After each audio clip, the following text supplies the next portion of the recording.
everybody to Inside Boxing Weekly on the Grueling Truth Sports Network. I'm going to start this again because I just fucked that up because I had no clue what the fuck I was going to say when I started Buck. Yeah, that's basically my vocabulary, but it's not around decent people.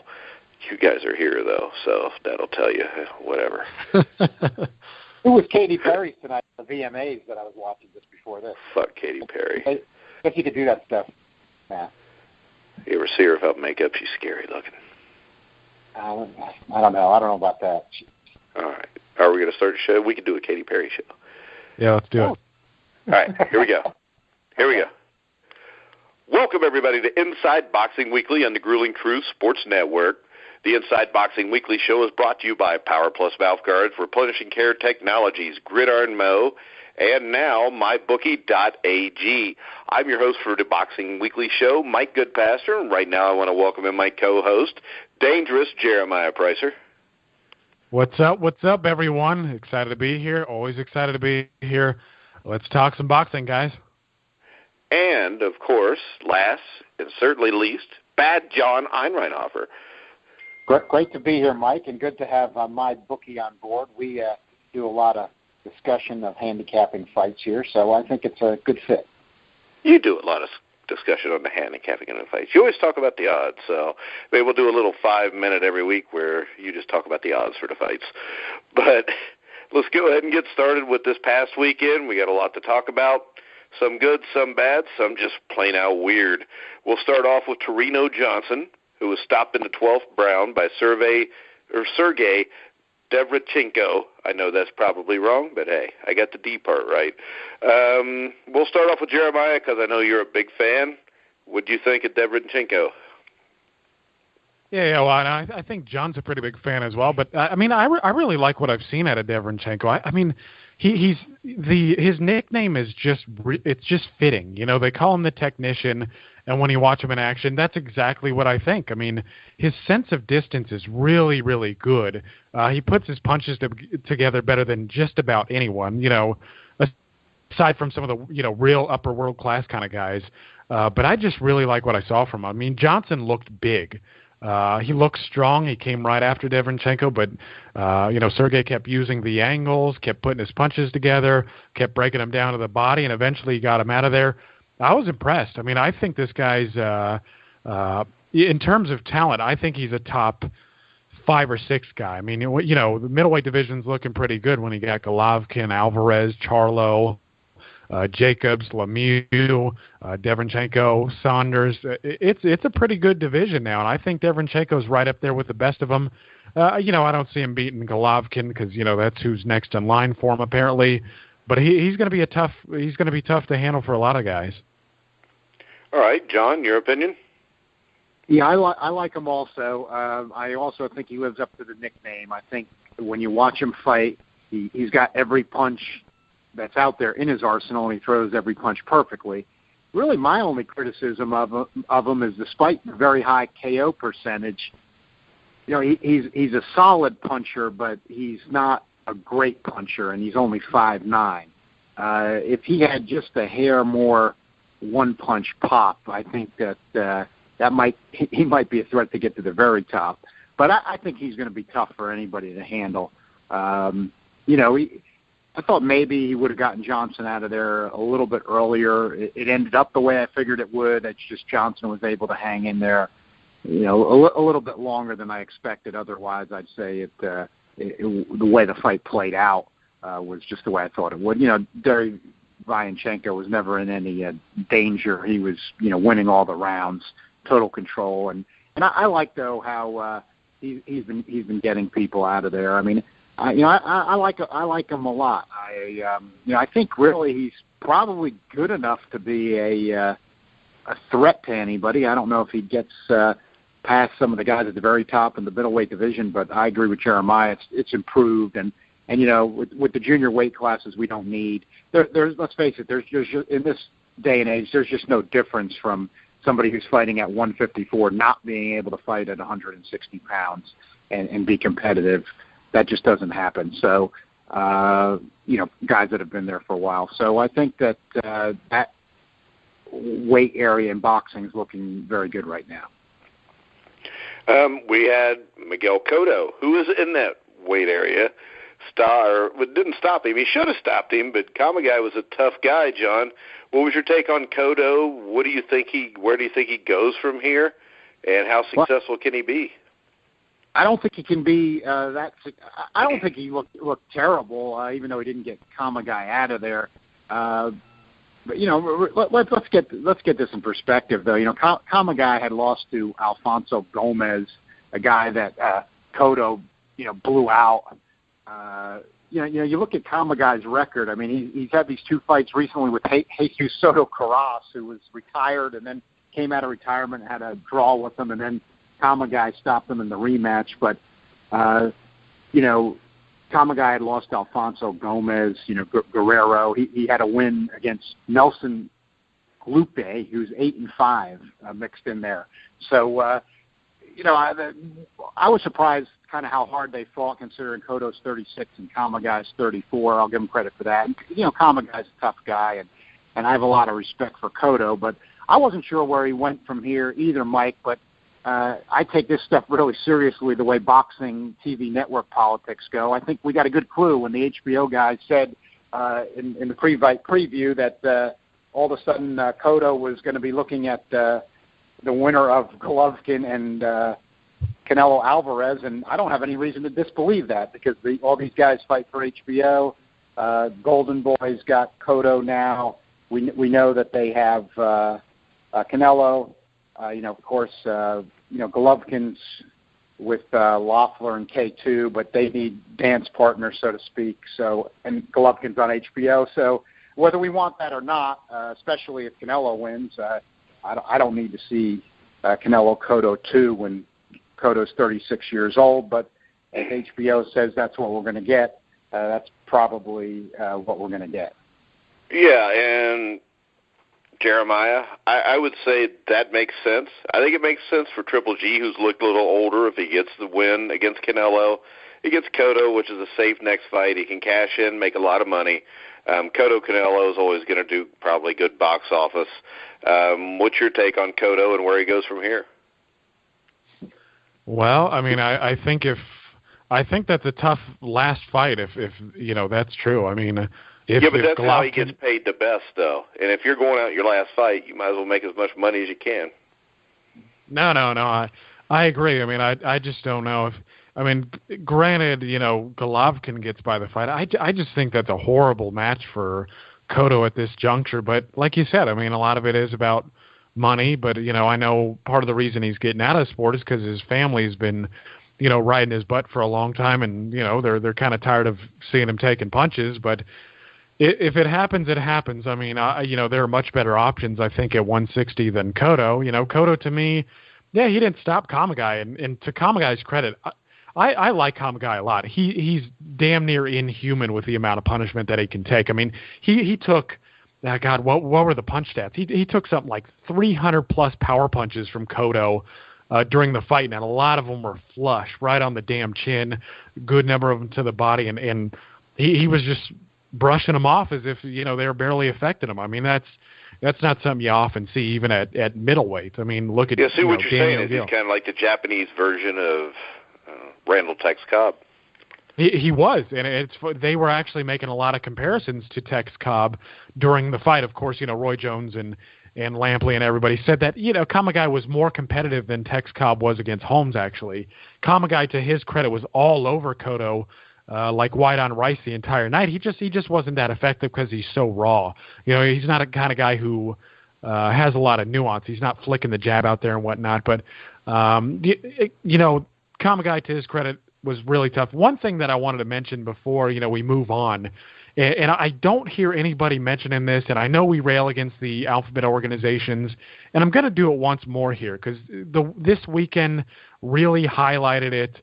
So what you had Kamagai and Cotto fighting for a vacant, quote-unquote world title, the WBO title, and Cotto hasn't had a significant win at 150 or 154 since, 2011 when he beat Margarito in the rematch? I mean, the only fight that I can think of that he had at 154 besides this was against Delvin Rodriguez, and Rodriguez is a perpetual fringe contender.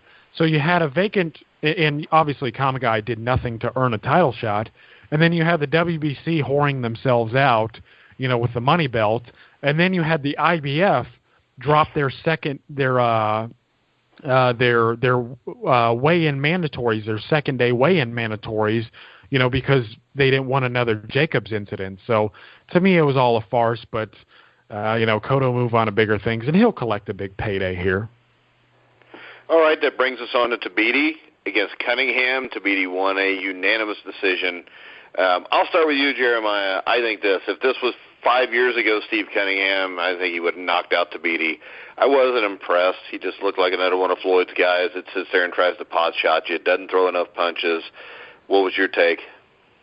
No, I think you're exactly right. I mean, Tabiti looks like a guy who comes from that Mayweather school of boxing. You look at guys like Mickey Bay, Tabiti, et cetera, to their credit, they've got good jabs. I've got to give Floyd Mayweather Sr. and Eddie Mustafa Muhammad, I got to give them credit in that sense. They have guys working off the jab. But that's what you see a lot of times. They think they're good counter punches. They flick the jab out there and they try to get you to lead, and then they try to counter punch. I mean, Tabiti, he had a good jab. I'll give him that. But he acted like he was in there with some big power puncher. I just didn't understand it. I mean, he could have done a lot more if he wanted to. And Steve Cunningham, he's a respectable guy, and I think he's one of the better cruiserweights to ever do it. He just didn't look the same. I don't think he's been the same for many, many years in there. Yeah, he's in his 40s. I mean, he's still in his 40s. He's still a really competitive fighter, but he's nothing like he once was. No, I agree. I mean, Steve Cunningham, and that's part of the reason why I've always been a fan of Cunningham, because he's always kept himself in really good shape. But Father Time has just caught up with him.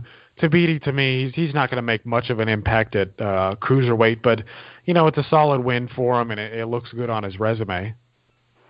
So, John, any opinion on Tabiti? Do you think he could be a factor in the cruiserweight division? No, my theme for the pay-per-view portion of the Mayweather-McGregor undercard was missed opportunities, and it started with Andrew Tabiti. I liked him earlier in his career, even though he hasn't had that many fights, but I thought he looked terrible. I thought he fought a 41-year-old Steve Cunningham like he was fighting the George Foreman that took Joe Frazier out in Kingston, Jamaica, or something like that. It was just absurd watching that go the distance like that. He's got all these fans. We're talking this morning like it's going to be 5 million buys. So 5 million. You got an opportunity of 5 million plus watching you just in the United States. You got a worldwide audience, and you're fighting 41-year-old Steve Cunningham, who has always been a tough guy, always in shape, and always come to fight. But Cunningham was never a puncher at cruiserweight, even when he was younger. And Tabiti's, just flicking jabs at him, moving away from him, like he's uninspiring. No, it was just not doing anything to try to get Cunningham out of there, or really, try to really dominate the fight. And I just thought that was missed opportunity number one, and he wasn't the only one. But we can go ahead and go to missed opportunity number two if you want. Let's I was just going to say, Al Heyman behind the scenes can't be happy with the undercard guys. But let's go to missed opportunity number two then. And that has to be Gervonta Davis against Francisco Fonseca. Fonseca actually looked like a better fighter than what I expected him to. But Gervonta Davis has a lot of talent, but the same thing. He's trying to fight like Floyd. And to me, Gervonta Davis, his ceiling is to be like Adrian Broner. I mean, that's it, because he's never going to be anything more than that. And that's not saying a lot, because I'm sorry, Adrian Broner was never a world champion. He never lived up to anything. His best win was against Paulie Malignaggi. Probably his second best win was Antonio DeMarco. But Davis against Fonseca, number one, Fonseca shouldn't have been the opponent if you wanted to showcase him.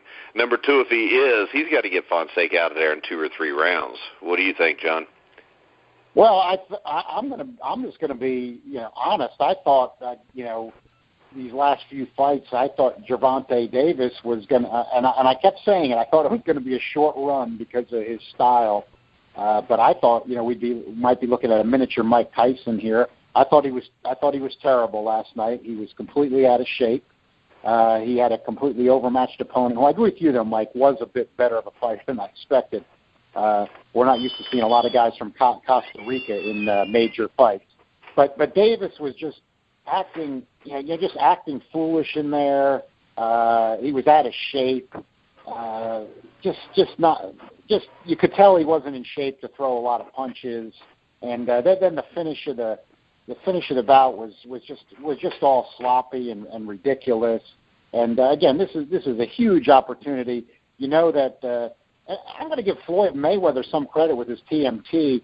I did read an interview with Floyd earlier in the week, and it makes sense for him business-wise. He's saying, I'm trying to build the TMT brand with I'm trying to carry it along with me anywhere I can, whether it be merchandise, guys he's got fighting for him, and he wanted them to get the exposure. That's not necessarily great for the fans, but this is why these guys were here. Then Al Heyman's got to set it up, and these guys didn't perform. And Davis is a guy that could have performed. All he had to do was be in shape. They gave him an overmatched opponent to look good against, and he comes in out of shape and just has a horrible performance.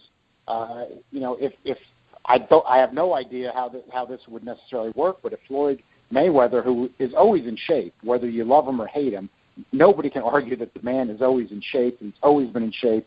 That he could talk to Gervonta Davis and say, if we're going to roll with you here, you can't do that again. That would be my hope for him at this point, to avoid what you said, Mike, because I thought his ceiling was very high for at least a short period of time. And if he fights like he did last night, he is just going to be in the disappointment bin. Yeah, the good thing for him, though, is he's still pretty young, Jeremiah, so he can still turn this around. But just the way he acted like pretty much just a jackass the entire night anyways, which gives me very little hope that all of a sudden he's going to mature.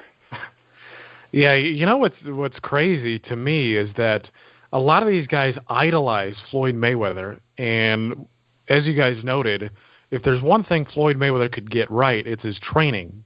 He was constantly in the gym, always doing it right, eating right, et cetera, et cetera. He never had a problem making weight. And, when he felt his body, getting bigger, he moved up respectfully. He didn't come in 2 pounds over the weight, forfeit his title, and then, look sluggish. I mean, he was a consummate professional. And that's one thing I've always respected about Mayweather highly. I mean, the guy's, has hundreds of millions, but he still trains like he's poor. But you have all these guys at his gym, Mickey Bay, Davis, Tabiti, et cetera, Broner, who's a big fan of Mayweather's, obviously. The one thing they can't seem to emulate, and one thing that seems of the utmost importance, is training. It just baffles me that this happens. And, so Davis obviously lost his trinket on the scales. He came in 2 pounds over. He didn't look ripped. But even worse, in my opinion, was that rumor has it, I don't remember seeing the post weigh-ins, but the rumor from what I've seen from 2 different articles was that Davis was 160 pounds in that fight. That is absolutely absurd. I don't know if I've ever seen anybody put on 28 pounds of water weight in that span of a time. That is utterly ridiculous, and I think that's probably what contributed to his sluggishness. But I just didn't like it at all. The performance wasn't flattering. The coming in overweight wasn't flattering. His performance, the showboating, some of the things I've seen from him on Twitter, in terms of character flaws, I just don't like what I see here. And he is young, but we were saying the same thing about Adrian Broner, when he was young. And, could Davis turn it around? Maybe. But so far, I don't like what I see here. All right, that'll move us to the third opportunity tonight, which I think Badou Jack did do himself some good here. I mean, he dominated Nathan Cleverly, for what that's worth. I mean, Cleverly to me is just a fringe fighter anyways, especially nowadays. He takes him out, stops him in 5 rounds. Jeremiah, what was your take on Badou Jack? I was pretty impressed. I can't lie. I mean, if there was any undercard fight that I enjoyed, it was definitely this one. I'm right there with you, in your assessment of Cleverly. Cleverly was never really that good to me. I mean, the win over Brammer's really what helped put him in the rankings. And it was a good performance. It wasn't stellar. But the way Jack picked him apart was probably the best performance I've seen anybody put on against Cleverly aside from Sergey Kovalev. Jack, to me, when you look at his performances a weight class below, a lot of times he came at you with his hands up. He relied on straight punches, but here he boxed more. He moved more. His defense was tighter. He didn't rely on the putting the earmuffs on quite so much, and so I was impressed by his versatility. Cleverly, to his credit, he was trying. He kept jabbing at him. Tried backing him up, but it just wasn't enough. Jack was too sharp. He was too quick, too powerful. I didn't see Cleverly really hurt on the ropes. I thought the stoppage was a little questionable. I thought Cleverly was just moving. I thought he was defending himself pretty well, but he wasn't throwing anything back. So, I get it. But I think Jack I think he's a player at 175. I just don't think he's hanging out with the best of the best there. But kudos to him. It was a good performance. All right, so John, the question to you is how far can Badou Jack go in the light heavyweight division? My opinion's kind of like Jeremiah's. I don't think he's going to be messing with Andre Ward anytime soon. I wouldn't mind seeing him against Adonis Stevenson, though. I don't think Badou Jack goes any farther in the light heavyweight division unless he fights a lighter Alvarez, who's also with PBC. I think he'd have a shot at him. Maybe Stevenson just because of age, but frankly, I think even the Stevenson we've seen in recent fights would take out Badou Jack. He gets taken out. I think he gets wiped out. I think by Sullivan Barrera. Beterbiev. I think Joe Smith would probably have a good shot at taking him out. Marcus Brown, I think, takes him out. The light heavyweight division is just too tough. I think B-Ball takes him out. You got to remember, you've got him coming on now. This division's just too tough for anybody that really doesn't bring an extreme skill set and power to the table, or extreme skills like Andre Ward. And of course, Andre Ward is the best fighter in the sport right now, and he's your champion of this division. And in my opinion, I recognize him as the champion. I thought Jack. I got to be fair to Jack, though. Jack did what he needed to do. He took the undercard slot opportunity, and he made the most of it, which is what you're supposed to do. That's totally to his credit. And I thought he looked good. But I saw Cleverly in there, who I thought maybe I didn't have any doubt Jack would win, but I thought maybe Cleverly could at least be competitive. Let's face it, he wasn't even competitive. What light heavyweights would Cleverly have gone 4 rounds with the way he showed up last night? None. I mean, maybe just Andre Ward because of punching power, but that would be a complete mismatch, and Andre Ward would take him out. So I think the problem for Jack was who he ended up being in with. I think a lot of guys had Cleverly on their mind as a possible opponent. He'd been rumored for Joe Smith, Jack, a couple other guys, and it ended up being Jack that I guess got the lottery ticket here because Cleverly, with the Brammer win, had slipped into the legit top 10. He was in mind, frankly, based on that. But, of course, he's long gone. He's retired. So that tells you a lot there. He retired after the fight, and I'd say that was probably one of the best decisions we saw all night. All right, that brings us to Mayweather-McGregor. John, I'll go to you first. My question is this. Can we really be surprised McGregor's skills were not that good since he had 3 bartenders in his corner? Well, I thought... 3 cocktail waitresses? No, they were bartenders. I mean, it looked like they were bartenders, at least. Yeah, they did.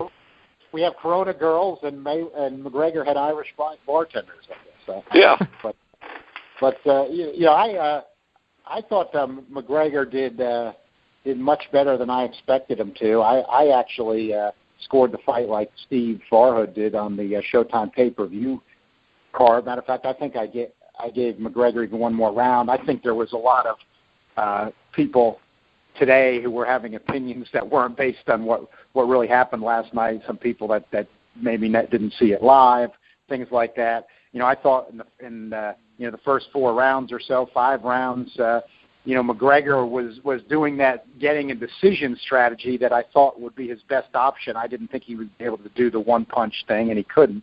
But he was just kind of moving around, jumping around a little, moving in and out. I don't know if it was on instinct or game plan, and just moving his hands.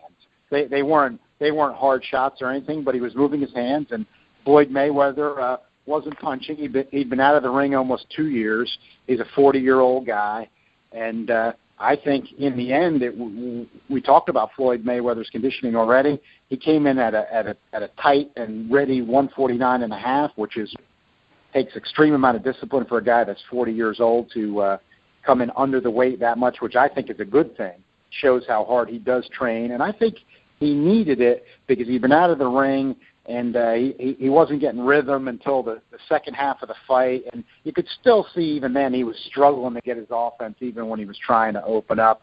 But McGregor completely gassed out. Now, you could have Paulie Malignaggi thought it was because he hadn't boxed, and which I think this is possible.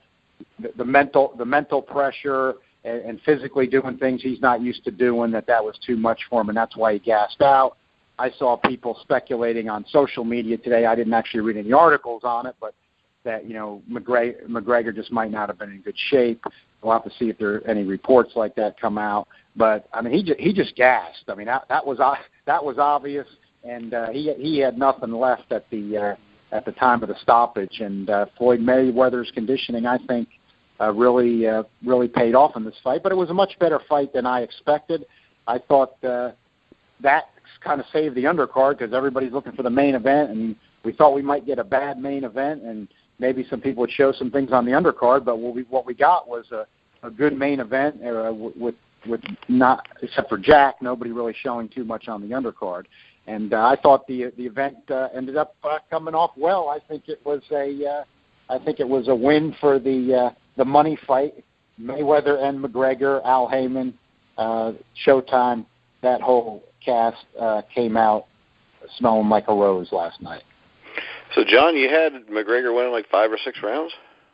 I have to say I did. I think. So, do you give credit for somebody that can't throw a correct punch and basically pity pats? I mean, that's Olympic scoring. Well, no, I agree with you, Mike. Because I just rewatched the fight, and from like the end of the third round on, basically it's McGregor eating leather, fairly consistently. I saw McGregor's offense the same way you did. I just didn't see Floyd landing punches. And but that was just the first 3 rounds. After the third round, Floyd landed plenty of punches. Well, it was getting closer then. But he wasn't. I don't think he was landing plenty of punches. He was starting to land some punches. But then he started to land a lot more as we got farther on and closer to the end. But in those early rounds, he just wasn't landing that much. And when he was landing more, I agreed. Then some of those rounds were a lot closer.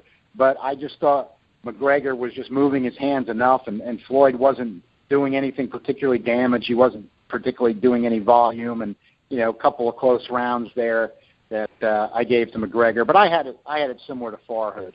So I was surprised myself at the judges' scoring. I don't think. This is just my own opinion. I just don't think that some people that saw that. I don't think people that saw that fight live were scoring it like the judges. And then I saw people that, in my opinion, I had a gut feeling did not see the fight, looked at the judges' scorecards and said, well, Mayweather, dominated the fight the whole way. Well, he did dominate the fight, John. Well, because he controlled the fight. He controlled the fight in the first 4 rounds. The reason he didn't throw many punches is people would have been pissed if that would have been a 4-round knockout. Yeah, and I would like to bring up the fact that when we predicted the fight last week and you both picked Mayweather by decision, I said that I thought that he would start off slow, stand right in front of him, carry it, and knock him out in the 9th round. I think that Floyd did what Floyd wanted to do. Yeah, I don't think that was the case the first half of the fight, though. I disagree with that. You did predict the stoppage. I did not predict the stoppage, but I think that in the first half of the fight, I think it was that Floyd had to be sure of what he was in with, one, which makes sense. You're in with an awkward guy. You don't know what he's got. He's coming over from MMA. He's got a puncher reputation, and even if you're Floyd Mayweather, then you've been out of the ring 2 years. And the guy's 40 years old. I think, Mike, when we first debated this right when this fight got signed, I think you made a good point that it's another thing I think people are forgetting today. Mayweather was not in with, Andre Ward. He wasn't in with Canelo Alvarez. He wasn't in with Gennady Golovkin. He was in with a 40-year-old Floyd Mayweather, a guy that's been out of the ring for 2 years. And I think that matters. I think some of the boxing fans were taking it as like an offense that if McGregor was doing well for a while against Mayweather.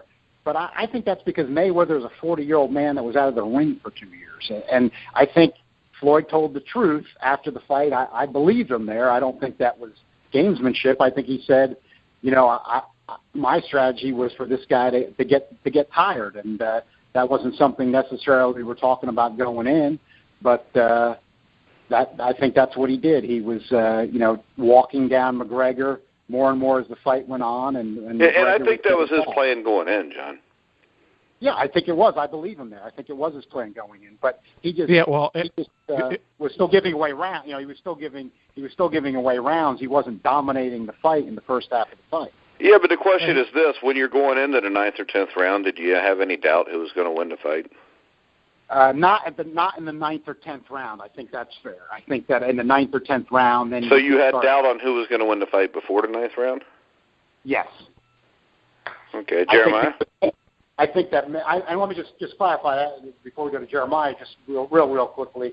I just think not that McGregor was doing any great boxing or being a great technical boxer, but he's a 29-year-old guy, a little bit taller than Floyd Mayweather. Showed that he's a good athlete, and he was just moving his hands, and Floyd wasn't that active. So I thought that the cards could be in question as we were getting later in the fight, but then Mayweather took over.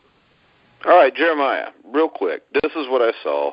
And I called you after the fight. I was impressed with McGregor's footwork, but what the fight looked like to me, especially after watching it a second time tonight before we did the show, would have been if you go to a boxing ring and you got like a top 10 boxer in there that's boxing.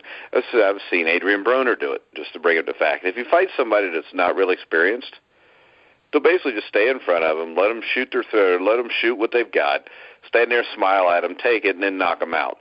That's what I saw last night.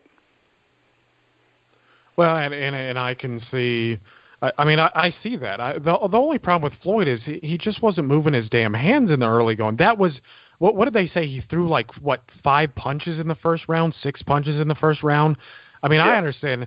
McGregor was, to John's point, McGregor was just moving his hands. And I think a lot of us, going back to the post-fight interview, where John talked about, his strategy, to get him tired because, MMA condition is not the same as boxing condition. MMA championship fights are 5-minute rounds, and it's just a different exercise. In boxing, obviously, it's a bit longer. And when you're doing that for the first time, this is exactly why people ease into it. Even a guy like Vasyl Lomachenko is, a bit of a different case, but you look at most people, they go 4, 6, 8, 10, and if they make it to that level, 12.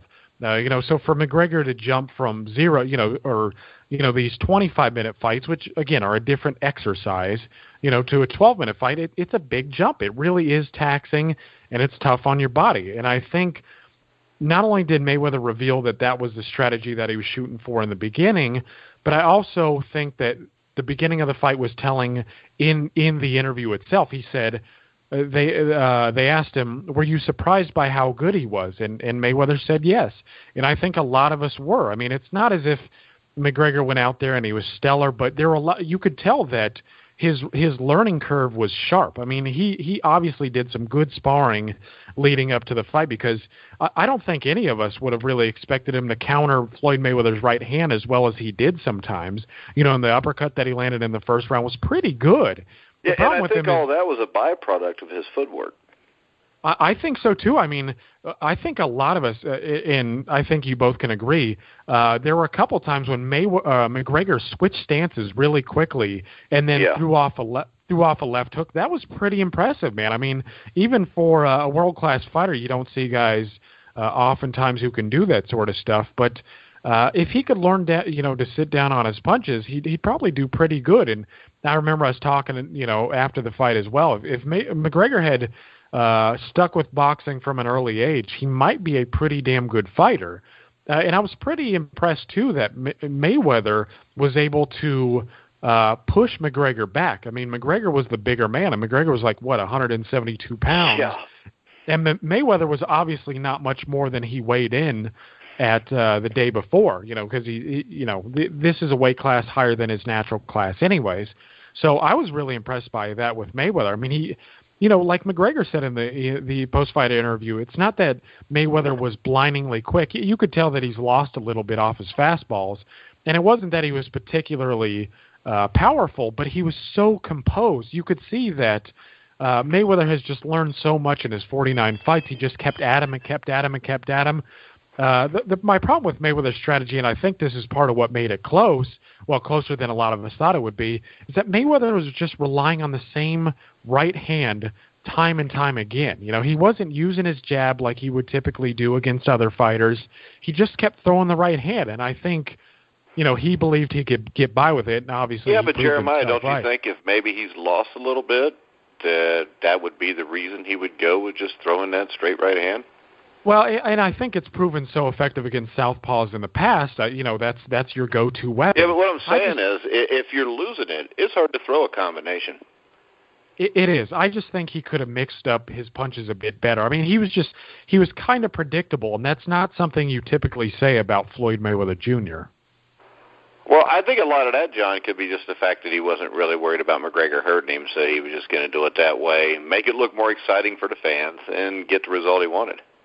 No, I don't think it was that, though, Mike. I agree with you. I think that, that the offense shrivels up. You get older, especially some of these guys that are good defensive boxers, like, of course, Floyd Mayweather definitely falls into that category. What I see when they get older is the offense just kind of evaporates. And I think we've been seeing that for a long time with Floyd Mayweather, and I think that's why he wasn't able to do that much. You could see, the left side of McGregor's face was marked from Floyd's right hand, but, there were no knockdowns. I mean, Mayweather didn't drop McGregor or anything That's like just that. because they stopped it too soon. He would have at that point, I agree, but there was. Yeah, and really, I mean, I think it's really bad for people to say that was stopped too soon, because even though Mayweather's not the hardest puncher in the world, you let him keep cracking him in the head, and things could have turned out really bad for McGregor.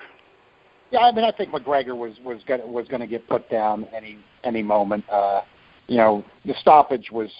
I mean, McGregor was defenseless at that point. He wasn't defending himself or throwing back, and really the guy was completely exhausted. I mean, they could have let it go a few more punches. Nothing was going to change except McGregor was going to be on the canvas. The fans would have gotten an even more decisive ending, but I think that's the only thing that would have changed if Robert Byrd didn't come in when he did. Yeah, and outside, the big glaring issue to me in the fight, other than the bartenders in the corner, was Malo Rinaldi, or whatever the hell his name is. Right, yeah, I thought he sucked before, and he sucked even worse last night. Hey, I'm gonna jump in here because I did not like Showtime's telecast. You had Paulie Malignaggi, who clearly had a bone to pick with Conor McGregor because of what happened, what transpired before the fight. And then you had Ronaldo, who's, doing his thing. And he can be an exciting color commentator. I think he's terrible. He's like a soccer dude that screams goal real loud. Yeah, well, yeah, and he gets so damn obnoxious with his emphasis on every single damn title that's fought for. But I just didn't like the conflict there. You had Ronaldo, who's, like you said, he's not that good, and then you had Paulie, who had a bone to pick, and it was just kind of odd, because they flat out argued a couple times during the telecast.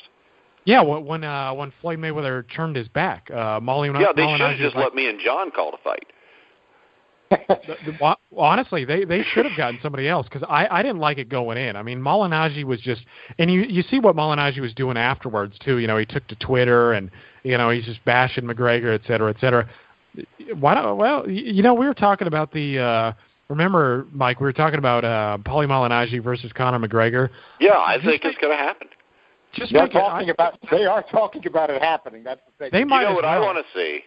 Just so everybody can see what I would, even Badujak, who we think is a fringe contender at light heavyweight, he weighs the same as Conor. Why don't they throw him in with Conor? Because I think Badou Jack would wreck him in about 2 rounds at most. Yeah, well, I don't think they're going to do that because of the post-fight weight, but they might as well just make Malignaggi McGregor. I actually think McGregor beats him. Well, Malignaggi has nothing left, and he can't punch he never could punch as hard as Floyd, so I don't know how he would deal with anything. Yeah, I mean, I think there's going to be more. I think we're going to get more of these crossovers for at least a little while. That could be the next one, whether we've asked for it or not.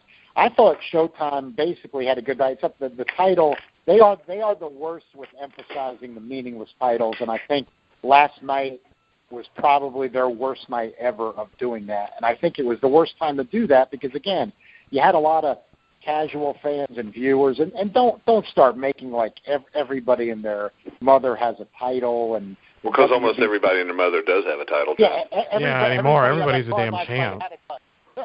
I mean, either a champ or you're ranked number 1, you're going to get a shot. So. It was just everybody they were mentioning was this champ, that champ, this champ, that champ, former champ. It was like a parody. It was like a self-parody. It's all about the crossover fight. So who else has a big enough name in the MMA to sell a fight again, or in UFC to sell a fight against a legitimate boxing champion? I think that's where they have a little bit of a trouble right now. Of course, they had John Jones, but he's got the PED problem, so he's out. So they're a little. Maybe he could fight Povetkin for the PED title. Yeah. Hey, let's make it happen. Let them. They could maybe. Let them juice all they want, double the juice, and then have them fight. Maybe they could each take a different kind of juice, and we could see which one works better. They could have it for the PED belt. If I could, let's do it. I mean, John Jones is he. I mean, that's that's hey, part how about of. This real quick? PED belt could be a syringe. Could be a trophy with a syringe, a full syringe. Yeah, I like it. The the belt made out of a big syringe. You know who could actually cross over? John Jones he just seems like he has too many problems right now. But George St. Pierre is coming back to fight Michael Bisping for the middleweight crown, and I'm not good with the UFC weight classes. I know they're different in boxing, but St. Pierre's moving up to 185. 185. So you could get George St. Pierre has actually trained with Freddie Roach for many, many years. And if there's somebody whose boxing skills I thought were pretty good for an MMA guy, it's George St. Pierre. I've seen a number of his fights, and he actually utilizes the jab. Of course, I'm not saying he's a world-class type fighter, but if there's anybody who could cross over, I think they would bank on St. Pierre, maybe Cain Velasquez in the heavyweight division. Yeah, but are those guys you could sell to boxing fans? Because boxing fans in general, if you're just a boxing fan, you probably don't even know who those guys are. You may have heard their name.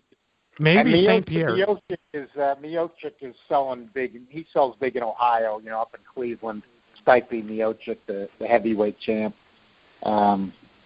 He's been selling big up in the Cleveland area. They've had times in the past where they maybe had more guys that were candidates, but Jeremiah makes a real good point with St. Pierre. If he comes back and beats Bisping, he probably would be a candidate. Yeah, St. Pierre is huge. I mean, he's considered the best welterweight UFC's ever had. So I think he could make the cross, but maybe he could meet somebody at 175. I'm not sure who, but yeah, I think he could do it. All right. Well, any closing comments, Jeremiah? Any closing comments, Jeremiah?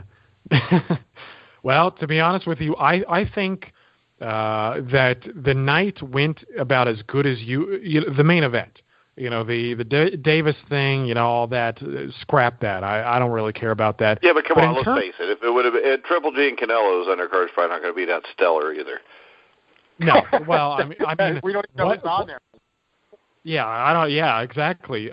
Well, and that's the thing is, I mean, really, we haven't been getting stacked cards in boxing for what feels like forever. I mean, if there is a good undercard, it feels like it's a rarity. But I want to say that the main event, whether we feel McGregor did good or bad or whatever, I think that's the result it's almost the ideal result. I mean, not for the UFC obviously, But in terms of expectations, McGregor was more competitive than we thought he would be. Mayweather gets to keep his shiny crown on his head and retire with a 50-0. I just thought the result was pretty good. Again, the fight wasn't great, but again, the result pretty good. Yeah, the fight was all right. It was entertaining. And you couldn't have asked for probably more than that anyways, considering the skill level of the two guys that were fighting each other. John, any final words? Yeah, I agree with you both. The fight was entertaining. It surprised me. I think it worked out about as good as it could have for boxing. I, as a boxing fan, wanted Mayweather to win, and get, by stoppage, I thought we needed it, and we got it. And the event was good. I was hoping for this, but I couldn't believe today how many people were talking about it. I never saw so many young people talking about boxing for 30-plus years. Yeah, but a lot of that problem was, John, they were ripping boxing while talking about it. At least the ones I saw. I saw some talking good about it today, that just what I was hoping, that they saw the skills of a Mayweather, even, of course, it's a diminished Mayweather, but that all of a sudden boxing was kind of like something that seemed kind of cool to them. Now let's hope we could build on that. So I think it went well there. Then there's just a couple of quick thoughts on other things from last night. I think, as Jeremiah pointed out earlier, for people that are saying that real boxing was about Cotto and Kamagai, you're forgetting that the WBO is claiming this is a title bout. That's arguably a bigger disgrace than anything that happened this weekend. Not that McGregoe Cotto hasn't been a great fighter, but there's no business for that to be a title bout. For anybody that says belts matter and all that kind of nonsense with these alphabet and these junior things, that was a farce to have that called as a world title fight. But I still think Gervonta Davis was still the bigger joke. Well, that could be. Davis was terrible as well. And on the positive side, these guys got to be mentioned, because I thought this was going to be a boring fight, and it wasn't the fight of the year, but it was one of the fights of the year. It was Yordanis Ugas and Thomas Delorme, two guys not known as huge punchers. Shocked me. They were fighting on the Fox part of the undercard. Yeah, that was a good fight.